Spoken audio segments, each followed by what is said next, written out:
UGC के द्वारा last कुछ ईयर्स के अंदर हमें देखने को मिल रहा है कि असिस्टेंट प्रोफेसर वैकेंसीज के काफ़ी सारे नियम जो है वो बदले जा चुके हैं। जब से एनईपी 2020 लागू होना चालू हुआ है तब से हमने काफ़ी सारे रूल्स एंड रेगुलेशंस के अंदर चेंजेस देख लिए, चाहे वो पीएचडी रिसर्च से रिलेटेड हो, असिस्टेंट प्रोफेसर से रिलेटेड हो, multiple exit entry points university levels के ऊपर हो। हमें बहुत सारे बदलाव जो है वो आजकल देखने को मिल रहे हैं।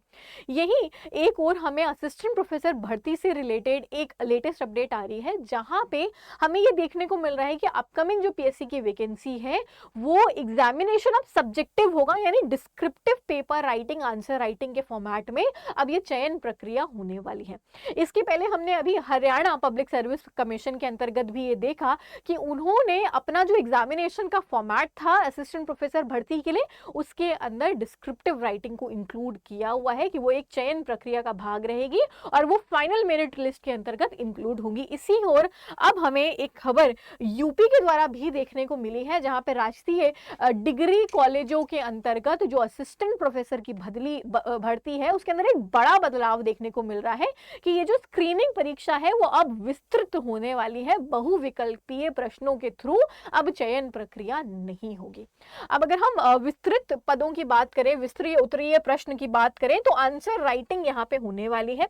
तो 171 राजकीय जो महाविद्यालय है, इसके अंतर्गत अब गोला भर के जो अभ्यर्थी हैं वो असिस्टेंट प्रोफेसर नहीं बन पाएंगे। 562 पद है।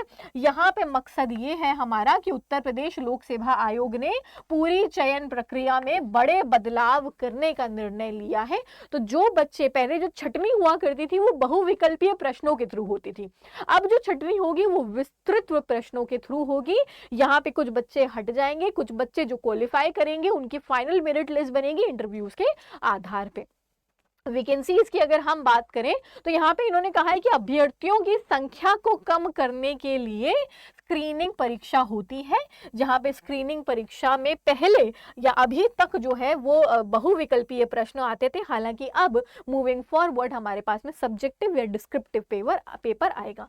फिर 562 ये जो पद हैं ये हमारे लिए 23 विषयों के अंतर्गत आए हैं, जिसमें सबसे ज्यादा वैकेंसीज कॉमर्स के अंतर्गत है जो कि 65 है, इंग्लिश में 47 है, समाज शास्त्र में 43 है, रसायन विज्ञान और हिंदी में 41 पद हैं, अर्थशास्त्र में 37 वैकेंसीज हैं, वनस्पति विज्ञान, जंतु विज्ञान, गणित व शारीरिक शिक्षा में 33 वैकेंसीज ईच है, राजनीतिक विज्ञान में 29, इतिहास में 23, भूगोल में 22, गृह विज्ञान में 20, मनोविज्ञान व संस्कृत में 17 पद है, भौतिकी में 14 पद जो है वो खाली है, शिक्षा शास्त्र 6, उर्दू, संगीत, वादन व सांख्यिक में एक वैकेंसी है, कंप्यूटर साइंस व पर्शियन में पर्शियन के अंदर एक पद जो है वो हमारे पास में खाली है।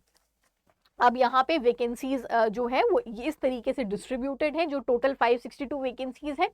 यहाँ पे जो चयन प्रक्रिया होने वाली है इसके अंदर 75 जो नंबर होंगे, यानी जो 75 नंबर है, 75 नंबर का पेपर होगा जो हमारा डिस्क्रिप्टिव इन नेचर होगा, जहाँ पे हमें आंसर राइटिंग करनी होगी।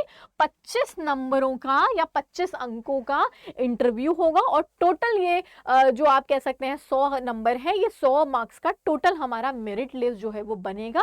जो क्लियर करेगा एक particular level of cut off को, उनका सिलेक्शन होगा यूपी के अंदर इन वैकेंसीज को लेकर के। तो अभी से लग जाइए अपनी तैयारी में और प्रैक्टिस करते रहिए डिस्क्रिप्टिव आंसर राइटिंग की, क्योंकि एचपीएससी में हमने ऑलरेडी देख लिया डिस्क्रिप्टिव राइटिंग। अब हमने दूसरी ओर यूपी के अंदर राजकीय महाविद्यालयों में देख लिया कि ये डिस्क्रिप्टिव राइटिंग आने वाली है, अधियाचन जो है वो जारी कर दिया गया है। तो हो सकता है अब हमें फर्दर जो वैकेंसीज है वो भी डिस्क्रिप्टिव के तौर पे देखने को मिले। तो अभी से अपनी तैयारी जो है वो स्टार्ट कर दीजिए। होपफुली ये नोटिफिकेशन, ये अपडेट आपको अच्छा लगा होगा। इसी तरीके की और अपडेट्स के लिए हमारे चैनल को सब्सक्राइब कर लीजिए, सो दैट इसी तरीके की और नोटिफिकेशन जो है वो आपको मिल सके। Will see you guys again in the next session. Till then take care, bye bye everyone.